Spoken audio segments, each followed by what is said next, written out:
Hello everyone, welcome back to my channel. আমি আবার চলে এসেছি একটা ছোট্ট মিনি ব্লগ নিয়ে। এটা হচ্ছে রথের দিন আমার 10:30টার মধ্যে ভোগ রান্না হয়ে গেছে।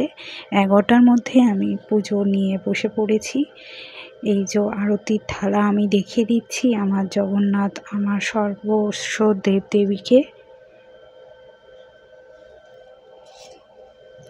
আর সবার আগে আমার গোপুসোনাকে আমি খিচুড়ি নিজের হাতে খাইয়ে দিচ্ছি, কারণ রোজ তো খাওয়াতে পারি না, ভালো মন্দ রান্না করতে পারি না, শুধু মাখন আর মিষ্টি খেয়ে থাকে। এই স্পেশাল কিছু রান্না করলে আমি সবার আগে তাকেই আগে দিই। খিচুড়ি খাইয়ে দিলাম, পাঁপড় খাইয়ে দিলাম, মালপোয়া খাইয়ে দিলাম, সবার আগে তাকেই খাইয়ে দিলাম। এবার লাস্টে পায়েস।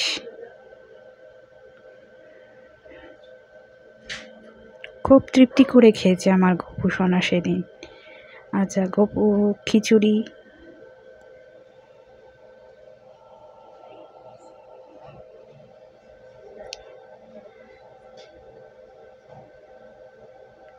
আমি আগে বলে দিলাম, খাওয়ালাম পরে।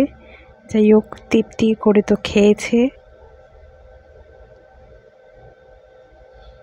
এবার জগন্নাথ দেব এবছর প্রথম আমি করলাম, কারণ এই ঠাকুর নিজে আমার বাড়িতে এসছে, মানে কেউ একজন আমাকে গিফট করেছে। তো খুব মন ভরে গিয়েছিল, ইচ্ছে ছিল কিছু করার। তো এই খিচুড়ি, পায়েস, পাঁপড় নিজের হাতে বানিয়ে ঠাকুরকে খাইয়ে আমার খুব তৃপ্তি লাগছে। কারণ জগন্নাথ দেব মানেই হচ্ছে খুব ভালো ভালো খাবার ওখানে, মানে উনি খান। সেই জন্য যতটা আমার সাধ্য আমি করেছি। মালপোয়া খাইয়ে দিচ্ছি নিজের হাতে। এটা আমি কিনে এনেছি, এটা বানাতে পারিনি।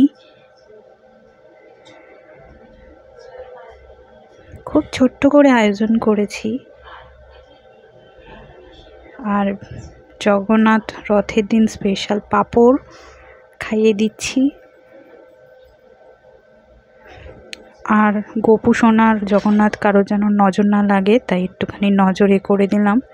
এরপর ঝটপট করে আমাদের দুজনের থালাটাও আমি সাজিয়ে গুছিয়ে নিচ্ছি, কারণ আমরা দুজনেই বেরাবো 12টার মধ্যে। আমরা মোটামুটি খেয়ে দিয়ে রেডি হয়ে গুছিয়ে বেরিয়ে পড়েছি।